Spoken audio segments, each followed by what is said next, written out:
Okay, here we are with part 2. We've just finished with women and men in the church. Now we're going to move on to church leadership. This is elders and deacons. So, Paul goes on, elders and overseers, they must be above reproach. Okay, which basically means you need to live in a way that doesn't invite accusation. It doesn't mean that you never sin.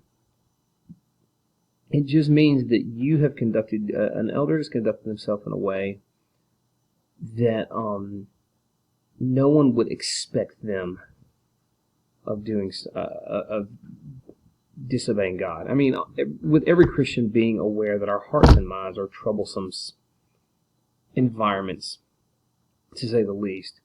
But an elder is going to live in a way that doesn't invite just regular accusation. Okay. The husband of one wife. Now, there's a little bit of debate. What does this say about men who've been divorced? What does this say about men who have, been faithfully married to their second wife, but, their first wife left them, or there was a time before they got saved when they had marital troubles? A lot of churches have debated that. And Scripture doesn't really spell that out. What most believers have settled on then is that husband of one wife literally means he's a one-woman man, and it means that he has shown a pattern of faithfulness to his wife. He has shown a pattern of godly view of marriage, and churches, for instance, if there is a man who is a potential for an elder candidate, like he presents himself to a church and says, I want to be an elder, his past may be taken into account. What does this mean, and how does his life with Christ reflect that? I have worked with pastors who were married, at least in my case, a second time. And the church that he worked for did not feel that he was betraying the quality of an elder and overseer. He had been faithfully married to this person who decided that they didn't want anything to do with their life anymore and just left him. We obviously, nobody held him responsible for that. We look at 1 Corinthians 7, where he had to be content to let in this case, we believe, an unbelieving spouse go. And so it is a controversial topic, but basically the churches accept this he is a one-woman man. He has to be respectable, which means earning respect, obviously. He needs to be hospitable. He needs to welcome people in his life. I put D in all caps because this is one of the things that separates elders from deacons or servants. The elders need to be able to teach. They have to be able to teach God's Word. That is one of the things that separates them from being a deacon. It is an ability that is reserved for that office because you have to be able to lead out of Scripture. And if you can't teach Scripture, you're going to have a hard time leading people through Scripture. He's not supposed to be a drunkard. It doesn't say he can't drink. It just says he's not known to get drunk. He's not violent but gentle, and he's not quarrelsome. And this is, if you have a violent, quarrelsome temper, there's some ego problems, and there's also some love issues that are related there, and it is important. And I've actually seen, I can think of 2 cases with pretty prominent pastors where this requirement, they're not violent, they were not gentle, but they were violent and quarrelsome. It ruined their careers and ruined really, really big churches. Not a lover of money. You've heard me say this before. If you're going in the ministry to try to make money and make a lot of money, please do everybody a favor and get out. That's not the right reason. Again, doesn't mean they can't be wealthy, but it means that they will not do things and compromise like truth and their duties to the church for the sake of earning a buck. Overseers are continued. He needs to manage his household well. Doesn't mean that his kids are going to be perfect. Doesn't mean that his wife is going to be perfect. But the home is going to reflect his leadership, and he needs to show that he's led his house well. He does not need to be, for an overseer, he does not need to be a new believer because of the danger of pride. And there's some cases where people have seen that walked out in ministries, where you get somebody who's a brand new Christian because they're a really good teacher, because they have a great personality or whatever. You put them in a leadership position, it blows up in their face. So he doesn't need to be a new believer. And he needs to have a good reputation. This goes back to Acts 6:3 when they chose the leaders for the church to even like wait on tables. They had to have a good repute, and overseers is no different. And again, we see the overseers and elders, they have to be able to teach. Deacons, they have to be dignified. They have to carry themselves in a manner that presents a good picture of who God is. They need to be honest, and when it says they're double-tongued, it means they're a liar. They need to show that they are trustworthy, okay, because they carry on some of the business of the church.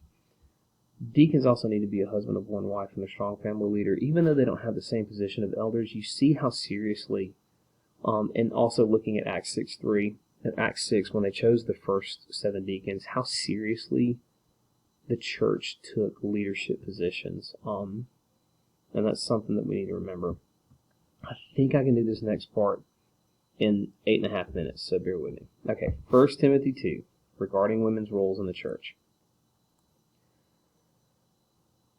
1 Timothy 2, 8 through 15 is very, very controversial because Paul says he does not permit a woman to teach, and he says that women should be silent. Now, a lot of people have come back and said, well, he doesn't really mean that.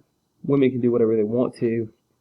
They don't need to be silent. It just means be peaceful, quarrelsome. Okay, first of all, Scripture says what Scripture says, and it never submits to a culture or a particular time period. So people would say, well, this is a first century male-centered culture. It's very patriarchal, and Paul was just appealing to that audience. Then you're saying that God didn't write Scripture.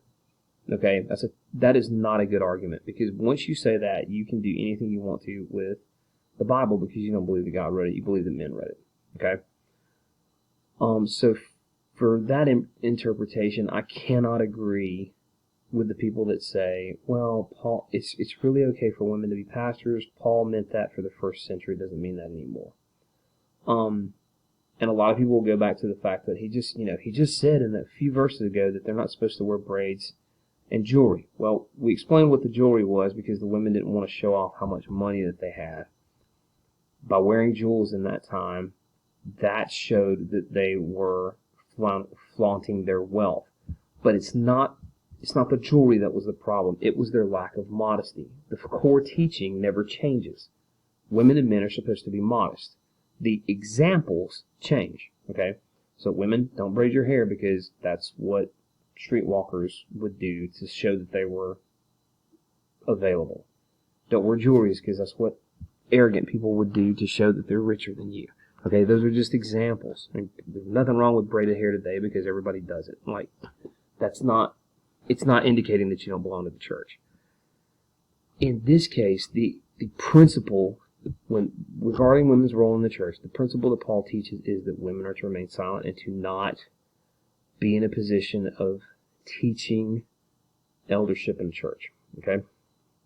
And Paul appeals to a few things. He appeals to the creation account. He appeals to the family. Okay?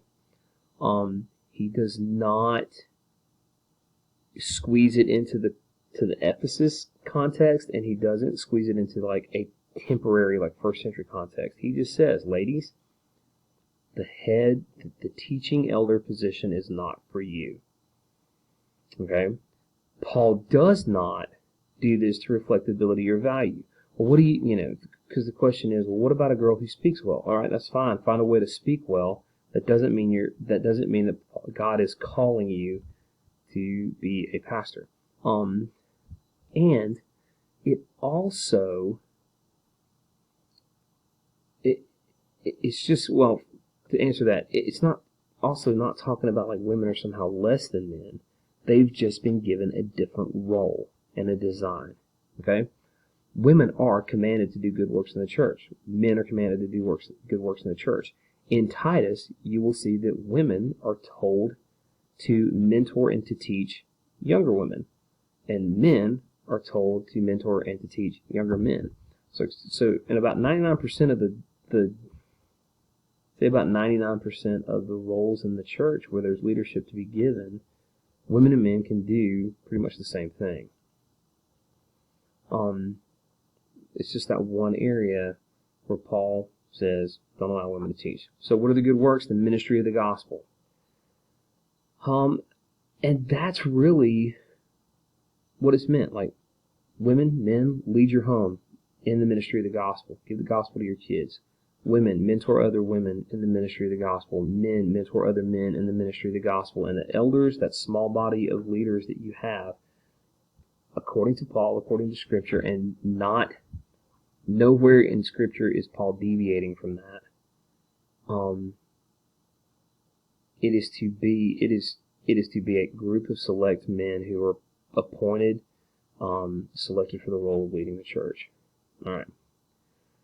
There are a few other things here that we need to consider, and these are questions that I have. Number one is the debate about women's roles in the church a result of our nature to desire position and status. Because honestly, ladies, if it's so important for you to preach the gospel, I will tell you the same thing I would tell my daughter. Go to your lunchroom table and preach the gospel. Go to your next hangout and preach the gospel. Go find a group of unbelievers and preach the gospel to them. There's no prohibitions in Scripture to do those things. That's considered praying and prophesying in public. When you can show me, and again, let's say this to my kid, when you can show me that that's what you're serious about that, let's talk more. Let's put you in a place where you can give the gospel to people. Okay? If you are going to tell me, nah, that makes me uncomfortable. I don't want to put myself out there. I just want to be in a church. I'm thinking about my career and stuff like that. Well, then we have a problem with our definition of ministry.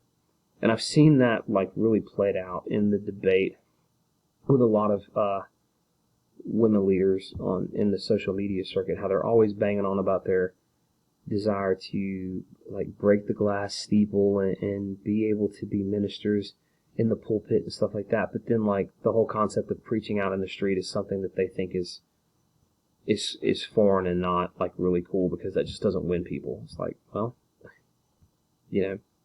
are you want to preach the gospel or not? So that's one of my questions. See if we can get a number 2.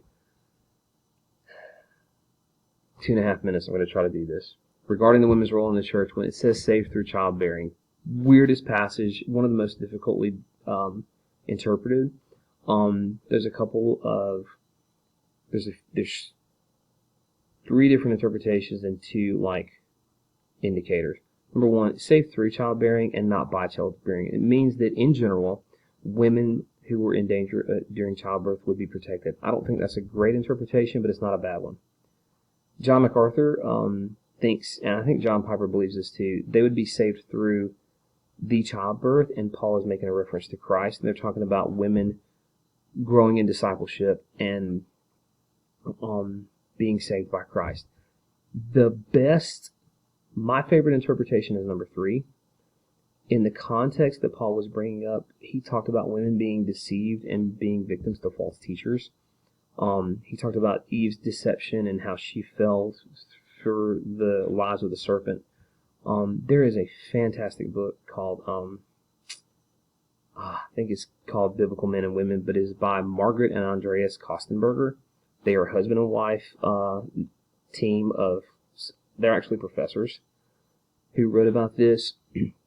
And this is their interpretation, that if a woman obediently accepts her role in the ministering duty of the family, that continued service, according to God's call, would be a protection around her that would prevent her from falling prey to deceptive teaching.